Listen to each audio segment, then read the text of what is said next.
बात करेंगे अब होली के बीच। देश में कोरोना जो है वो तेजी से पैर पसार रहा है और देश के 12 राज्य ऐसे हैं जहां कोरोना की रफ्तार चिंता बढ़ा रही है। रोजाना करीब 50,000 नए मरीज आ रहे हैं। कोरोना की दूसरी लहर में भी सबसे ज्यादा प्रभावित महाराष्ट्र है और यहां के 36 में से 25 जिलों में कोरोना के आंकड़े हालात की गंभीरता बता रहे हैं। वहीं होली और तेजी से फैलते कोरोना संक्रमण को देखते हुए एहतियातन राज्यों ने गाइडलाइन जारी की है। एबीपी न्यूज लगातार अपने दर्शकों से अपील कर रहा है कि घरों में होली मनाएं और कोरोना के नियमों का पालन जरूर करें। एबीपी न्यूज बार बार अपने दर्शकों से यह अपील कर रहा है कि होली जरूर मनाएं, लेकिन अपने घर में मनाएं और पूरे एहतियात के साथ मनाएं ताकि आप सुरक्षित रहें, आपका परिवार भी सुरक्षित रहे। राज्यों की तरफ से अलग अलग गाइडलाइन बनाई गई है ताकि कोरोना के मामले और बढ़े नहीं, क्योंकि पिछले कुछ दिनों से लगातार देश में जिस तरह से रोज मामलों की गिनती बढ़ती जा रही है उसने सबकी चिंता बढ़ाई हुई है और इसीलिए ये तमाम एहतियातन कदम उठाए जा रहे हैं।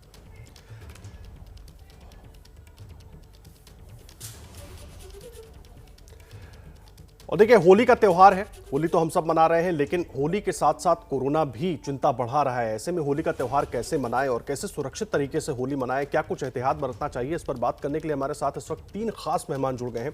डॉक्टर धीरज कौल, एमडी हमारे साथ जुड़ गए हैं न्यूयॉर्क से। Doctor Swati Maheshwari, internal medicine specialist हमारे साथ मौजूद है। डॉक्टर अंशुमान मौजूद है हमारे साथ, आप कैंसर स्पेशलिस्ट हैं। आप तीनों का बहुत बहुत स्वागत है एबीपी न्यूज पर। डॉक्टर धीरज कौल, सबसे पहले मैं आपसे शुरुआत करना चाहूंगा। एक तरफ होली का त्योहार और बहुत महत्वपूर्ण हो जाता है। पिछले साल भी हमने देखी होली इसी डर की वजह से, कोरोना के डर की वजह से लोग बहुत ज़्यादा नहीं मना पाए, लेकिन इस बार जब लॉकडाउन खुल गया, स्थितियां सुधर गई, सबके मन में है कि होली मनाएं, लेकिन एक बार फिर चिंता और खतरा बढ़ा हुआ है। क्या कुछ ध्यान रखें होली के दौरान? नमस्कार, thank you for having me on the show. देखिए, जैसे कि मैं पहले भी बताता रहा हूँ, corona virus is ever evolving. हर कुछ हफ्ते के अंदर नए आर्टिकल्स आ रहे हैं जो इसके अंदर ह्यूज चेंजेस दिखा रहे हैं। आपको ये जानना ज़रूरी है कि कोरोना वायरस से आप लड़ भी सकते हैं और बच भी सकते हैं बहुत ही आसानी से। आपको सोशल डिस्टेंसिंग मेंटेन करनी है, आपको मास्क डालना है, हाथ वॉश करना है और पूरे प्रिकॉशंस लेने हैं। इट डज़न्ट मैटर कि एनवायरनमेंट क्या है, कौन-सा फेस्टिवल आ रहा है, ये बेसिक है। क्योंकि अगर आप जीवित हैं तो आप फेस्टिवल बना सकते हैं, इलेक्शंस में पार्ट जा सकते हैं, रैलीज़ में जा सकते हैं, लेकिन आपकी हेल्थ की ज़िम्मेदारी पूरी तरीके से आपके ऊपर है। जी। पहला पॉइंट तो ये है। दूसरी इश्यू जो आ रहा है, जो कि हम देख रहे हैं, कि जो वायरस के अंदर बहुत सारे चेंजेस आ चुके हैं। लास्ट टाइम आई थिंक मैंने 2-1 महीने पहले आप ही के शो पे मेरे लास्ट इंटरव्यू में ये बताया था कि स्पाइक प्रोटीन पे जो चेंजेस हम देख रहे हैं, यूके वेरिएंट से ज़्यादा खतरनाक साउथ अफ्रीकन वेरिएंट है और अब उसका एक नया सबटाइप हम देखने में आ रहा है, जो कि बहुत तेज़ी से अटैच करता है। और अगर आप एक बारी कोरोना से पहले बीमार हो चुके हैं, तो तकरीबन 40% ऐसे लोग जो कोरोना से रिकवर हो चुके हैं, जी। उन्हें नया स्ट्रेन लग रहा है। तो ये एक और खतरनाक बात है। तो इसीलिए गवर्नमेंट्स अपनी तरफ से पूरा काम कर रही हैं, लेकिन होली, त्योहार, इनके अंदर आपको अपने आप को बचाना है, आपको अपनी इम्यूनिटी अच्छी रखनी है। अगर ज़रूरत पड़े तो विटामिन्स लेना है, स्लीप अच्छी करनी है, अल्कोहल और सिगरेट से दूर रहना है, स्ट्रेस हो सके तो कम करिए, क्योंकि आपकी इम्यूनिटी ही सबसे बड़ा आपका हथियार है। और आपके दर्शकों को जानने के लिए ज़रूरी है जी। कि जस्ट बिकॉज़ अगर आपको वैक्सीन लग जाए, कोई भी वैक्सीन 100% आपको प्रोटेक्शन नहीं देगी एज़ ऑफ नाउ। अब जो डाटा आ रहा है नई वैक्सीन्स का, जैसे एस्ट्राज़ेनेका की एफिकेसी और अब गिर के 79 टू 76% पहुँच चुकी है as of the articles yesterday. तो कहीं न कहीं ये जानना ज़रूरी है जी। कि अगर 3 आदमी वो वैक्सीन ले रहे हैं, तो 2 बच पाएँगे, 1 को फिर भी हो सकता है। खतरा बना और रहेगा। जिसको होगा, बिल्कुल, तो वैक्सीन लेने के बाद भी आप सुपर हीरो मत बनिए, मास्क डालिए, सोशल डिस्टेंसिंग करिए, जब तक एक पूरी हर्ड इम्यूनिटी ना आए। देखिए, हमें 2 से 3 साल तक इस कोरोना के अकॉर्डिंगली जीना पड़ेगा। ये कोई स्प्रिंट बिल्कुल, नहीं आप है, ठीक कह रहे हैं मैराथन। डॉक्टर साहब, इसीलिए चिंता बढ़ी हुई है क्योंकि होली का त्योहार है और होली लगातार लोग कोशिश करते हैं कि मनाएं, और होली का त्योहार ऐसा है कि जिसमें लोग जुटते हैं, कई सारे लोग एक साथ जुटते हैं, इसलिए थोड़ा जो टेंशन है ना वो बढ़ी हुई है। इसीलिए जो तमाम सरकारें हैं, राज्य सरकारें, उन्होंने गाइडलाइंस जारी की हुई हैं कि होली लोग घरों में ही मनाएं और कोशिश करें कि तमाम जो सोशल डिस्टेंसिंग के नियम हैं उनका पालन करें। डॉक्टर स्वाति माहेश्वरी, मैं आपके पास आ रहा हूँ। होली को लेकर बच्चे बहुत उत्साहित होते हैं, लोग बहुत उत्साहित होते हैं, लेकिन सबसे बड़ा सवाल वर्तमान अभी करंट सिनेरियो की मैं कर रहा हूँ, क्या करें, कैसे तमाम चीज़ों को कंटेन करें ताकि होली का त्यौहार भी आप मना लें और किसी दिक्कत में भी ना आए? देखिए, जैसे डॉक्टर कौल ने भी अभी बोला कि बहुत ज़रूरी है कि हम अपनी इम्यूनिटी पर विश्वास करें, अपनी इम्यूनिटी को स्ट्रॉन्ग करें। और देखिए, एक बहुत अच्छा डेटा जो अभी सामने आया है वो ये कहता है कि 90% लोगों को ये मालूम है कि मास्क लगाना ज़रूरी है, फिर भी केवल 44% लोग ऐसे हैं जो मास्क लगा रहे हैं। और आज देखिए, दोबारा मास्क से हमें क्या फ़ायदा होता है ये भी समझा देते हैं, क्योंकि अगर किसी व्यक्ति को कोरोना होता है तो वो 406 लोगों को 30 दिन के अंदर कोरोना फैला सकता है। वहीं अगर वो व्यक्ति मास्क लगाए तो केवल 15 लोगों को वो संभावनाएं रहती हैं उससे कोरोना होने की। और अगर हम सोशल डिस्टेंसिंग भी कर लें मास्क के साथ तो केवल 2 लोगों को उससे कोरोना होने की संभावना है। तो हम ये समझ सकते हैं कि ये जो प्रोटोकॉल है, कोविड प्रोटोकॉल है, ये कहाँ 406 लोग और कहाँ 2 लोग, तो कितनी तेजी से हम कोरोना संक्रमण को रोक सकते हैं। अगर हम मास्क और सोशल डिस्टेंसिंग करें तो 70% आज जो हमारे मामले आ रहे हैं उन पर हम कंट्रोल लगा सकते हैं। और पिछले साल का भी देखिए एक्सपीरियंस सबके सामने है कि पिछले साल जब वैक्सीन नहीं थी तब भी हम लोगों ने कोविड प्रोटोकॉल के द्वारा ही संक्रमण को भारत में रोका है। और आज भी हमारे पास वही तरीके हैं। वही देखिए, बच्चे उत्साहित हो रहे हैं और पिछले साल भी बच्चे होली नहीं मना पाए थे, लॉकडाउन रहा था, इसकी वजह से भी बच्चे अभी पूरे साल घरों के अंदर बंद रहे हैं और बहुत छटपटा रहे हैं सब लोग बाहर निकलने के लिए। लेकिन ये समझिए कि पिछले साल से भी ज्यादा तेज है इस वक्त कोरोना की मार, घातक ज्यादा है, फैल ज्यादा रहा है, पॉजिटिविटी रेट ज्यादा है। तो हम देख रहे हैं कि और नए नए सिम्टम्स भी सामने आ रहे हैं। ऐसी स्थिति में आज भी पेरेंट्स को अपने बच्चों को समझाना चाहिए कि आप घर के अंदर ही होली खेलें, बाहर के बच्चों के साथ नहीं खेलें। केवल परिवार जो एक दूसरे के साथ रह रहे हैं वही लोग अगर होली में घुले मिले तो ज़्यादा ठीक है, इसकी बजाय कि आप बाहर के लोगों से मिले। क्योंकि देखिए, होली बिना मास्क और बिना सोशल डिस्टेंसिंग के तो संभव है ही नहीं। ये दोनों चीज़ें आपको तोड़नी पड़ेंगी तभी आप होली खेल पाएंगे। इसलिए इस बार मेरी अपील ज़रूर लोगों से रहेगी कि मन से खूब होली मनाइए, लेकिन तन से इस वक्त संयम रखने की बहुत ज़रूरत है। तो फिजिकल डिस्टेंसिंग मेंटेन करने की ज़रूरत है। तो ज़रूर बैठें, एक दूसरे के साथ बातें करें, विशेष जो है वो एक्सचेंज करें, लेकिन कोशिश करें कि इस बार और हम संयम रखें। और पानी से बचना भी बहुत ज़रूरी है। देखिए, क्योंकि अब सीजनल चेंजेस इस टाइम होते हैं, लोगों को तरह तरह से दूसरी बीमारियां भी हो रही हैं, बुखार हो रहा है, डायरिया हो रहा है, दूसरी बीमारियां भी। तो अगर हम पानी से खुद को इस वक्त बचाएं और अगर सूखे रंगों से खेलें तो मुझे लगता है कि वो हम सब लोगों के लिए अच्छा होगा। क्योंकि सबसे बड़ी बात है, जब ऐसे मौसम में आप बीमार पड़ते हैं तो सबसे पहला शक जो मन में आता है वो यही आता है कि कहीं ये कोरोना तो नहीं है। तो वो एक जो पूरा डिस्टर्बिंग टाइम चलता है कि आप टेस्ट कराते हैं, पता लगाते हैं, तो उससे अच्छा क्यों ना है कि हम प्रिकॉशंस ही लें। और ज़रूर मैं ये कहना चाहूँगी कि जो लोग भी अब एलिजिबल हैं, और देखिए अब 1 अप्रैल से 45 साल से ज़्यादा लोगों को भी वैक्सीन सरकार दे रही है, तो उनको प्रेरित करें, उनको समझाएं कि वैक्सीन लगाना कितना ज़्यादा ज़रूरी है। आज अगर स्ट्रेन्स आ गए, और सबसे ज़्यादा लोगों की चिंता यही है कि स्ट्रेन्स आ गए हैं तो इस पर तो वैक्सीन का ज़्यादा असर नहीं है, तो वैक्सीन लगाने की क्या ज़रूरत है, तो फिर हम वैक्सीन क्यों लगवाएं। तो ये समझना बहुत ज़रूरी है कि देखिए, अगर आप वैक्सीन लगाते हैं और वो स्ट्रेन से आपको 100% सुरक्षा नहीं दे रहा है तो भी वो आपको सिवियर डिजीज से बचाता है। अगर आपको कोरोना वैक्सीन के बावजूद भी होगा तो वो आपको उतना तीव्र नहीं होगा, उतना घातक नहीं होगा।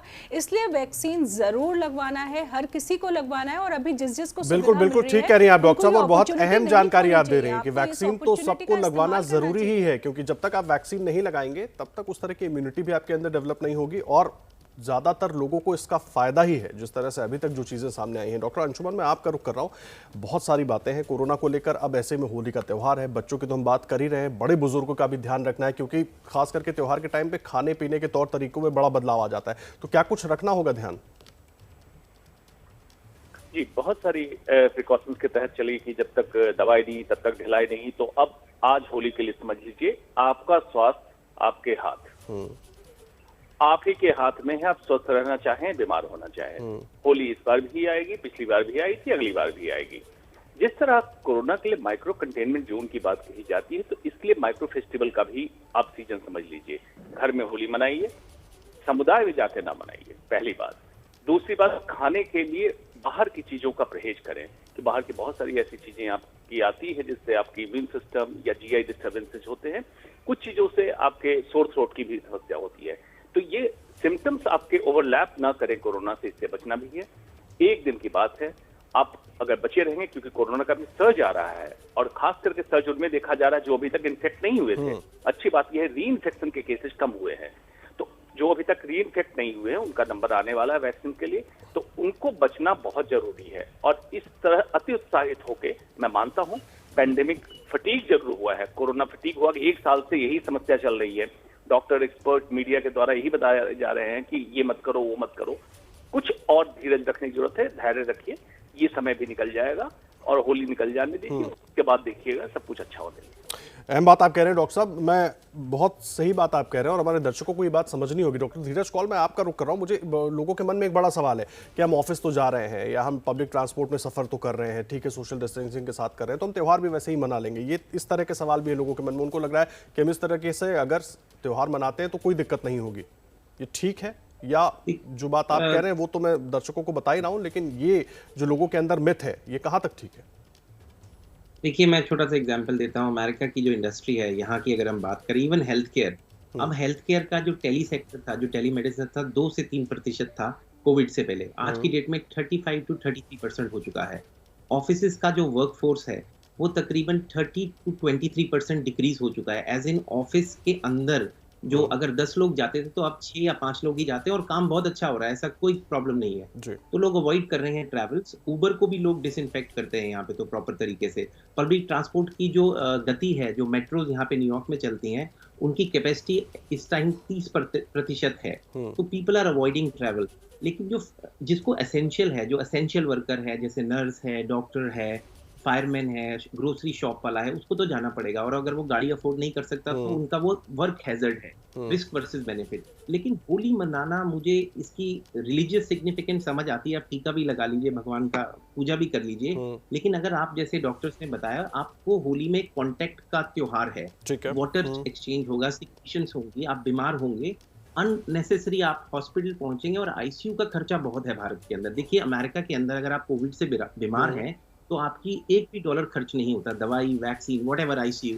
लेकिन मैं पर्सनली लोगों को जानता हूं जिनको अपने गोल्ड बेचना पड़ गया आईसीयू की बिल चुकाने के लिए, जिनका इंश्योरेंसेस नहीं था। तो ऐसी चीज अगर मिडिल क्लास को हिट करेगी तो एक तो जॉब्स जा रही हैं, इकोनॉमी इफेक्ट होगा, और गवर्नमेंट इतना भारत में अच्छा काम कर रही है, लेकिन उसके बावजूद अगर पब्लिक के अंदर अवेयरनेस नहीं आएगी तो उसके एफर्ट्स पूरे नहीं जाएंगे। मास गैदरिंग्स अभी भी हो रही हैं दिल्ली में, लोग मास्क ऐसे डालते हैं, नोज को कवर भी नहीं करते। मैं तो कई एंकर्स को भी देख चुका हूँ पब्लिक में जाके हैजर्ड उठाते हैं। तो कहीं ना कहीं एक गलत मैसेज आता है पब्लिक में। और डॉक्टर्स ने इतनी भारत में मेहनत की है, hats off to them, with limited resources, लेकिन लोगों को भी मिल के इनके साथ काम करने का तभी बचेगी। तो मैं तो ये कहता हूँ, जो भगवान ने आपको शरीर सेहत दिया उसको बचाएं, जैसे अभी डॉक्टर ने भी बताया था। बिल्कुल ठीक कह रहे हैं आप। डॉक्टर स्वाति, मैं आपका रुख कर रहा हूं। बच्चों को लेकर मेरा फोकस इसलिए क्योंकि बहुत सारे बच्चे परेशान हैं कि हम तो पूरे साल नहीं निकले, हम तो कहीं जा नहीं पाए, हमने कुछ नहीं किया, होली का त्यौहार है, अब तो लॉकडाउन खुल गया, लोग निकल रहे हैं, हमारे भी स्कूल में लेकर अब स्कूल खुलना शुरू हो गए हैं, तमाम सवाल हैं। और एक सवाल ये भी है कि हम तो मास्क लगाकर अगर जाते हैं तो क्या दिक्कत होगी। ये सिर्फ बच्चों में नहीं, ये सवाल बड़ों का भी है कि मास्क लगा के तो हम निकल रहे हैं, मास्क लगा के तो अगर हम किसी के घर चले जाते हैं या कहीं हमारी सोसाइटी में होली हो रही है, 100-50 लोग इकट्ठा हो रहे हैं तो कोई दिक्कत नहीं है। देखिए, ये बात तो स्पष्ट है कि जब भी क्राउडेड जगह होगी और ख़ास तौर से ऐसी जगह होगी जहां वेंटिलेशन अच्छा नहीं होगा तो कोरोना बहुत तेज़ी से फैलता है। और वहीं हमने सुपर स्प्रेडर्स की थ्योरी भी पढ़ी है कि जब जब भी क्लोज्ड स्पेसेस में एक जने को कोरोना है तो वो लगभग काफ़ी ज़्यादा लोगों को कोरोना कर देता है। ये ज़रूर बात है कि हम थक गए हैं, निरस्ता मन में आ रही है, पूरे 1 साल से ज़्यादा हो चुका है, हम यही कोविड प्रोटोकॉल्स फॉलो कर रहे हैं और हमारा जो नॉर्मल जीवन था वो बहुत ज़्यादा प्रभावित हो चुका है। अब हम उस नॉर्मल जीवन में वापस नहीं जा पा रहे। लेकिन वहीं मुझे ऐसा लगता है कि सबसे अच्छी समझदारी अगर कोई दिखाते हैं तो वो बच्चे ही दिखाते हैं। बच्चे ही ऐसे हैं जिनको आप जब सिखाते हैं तो सबसे जल्दी सीखते हैं। कि बात है कि बड़े लोग इतनी जल्दी नहीं सीखते हैं, मेरी धारणा है कि बच्चे जल्दी सीखते हैं। देखिए, आप अगर एनवायरनमेंट की बात करें, जब पटाखों की बात थी कि पटाखे नहीं चलाने चाहिए, उससे हमारा प्रदूषण होता है, तो आज बच्चे ही अपने माँ बाप को बोलते हैं कि हमें पटाखे नहीं खरीदने, इससे प्रदूषण होगा। तो मुझे ऐसा लगता है कि बस हमें बच्चों को समझाने की जरूरत है। अगर हम बैठ के उनको अच्छे से समझाएं कि थोड़ा और समय अभी कष्ट का है, जो कि निकलना जरूरी है और यही आपके लिए सुरक्षा का तरीका है जिससे आप सुरक्षित रह सकते हैं। और वहीं देखिए, बच्चों को हम इस इमोशनली भी ये समझा सकते हैं कि अगर बच्चे खुद को कंट्रोल करेंगे, अगर वो मास्क लगाएं, सोशल डिस्टेंसिंग लगे, तो वो संक्रमण घर में नहीं लेकर आएंगे। और घर में ग्रैंड पेरेंट्स होते हैं, ज्यादातर लोगों के बड़े बुजुर्ग होते हैं और उनको संक्रमण होने की संभावनाएं ज्यादा होती है। तो अगर हम बच्चों को ये बात भी समझाएं तो उन्हें ज़रूर समझ आएगा कि अगर वो अच्छा आचरण रखें, अगर वो इस वक्त हाइजीन का ध्यान रखें, मास्क का ध्यान रखें, तो वो अपने घर में कोरोना लेकर नहीं आएंगे। क्योंकि स्टडीज़ भी ये कहती है कि बच्चे शायद कोरोना से ज़्यादा प्रभावित ना हो, पर वो ट्रांसमिशन उतना ही करते हैं जितना कि कोई बड़ा व्यक्ति करता है।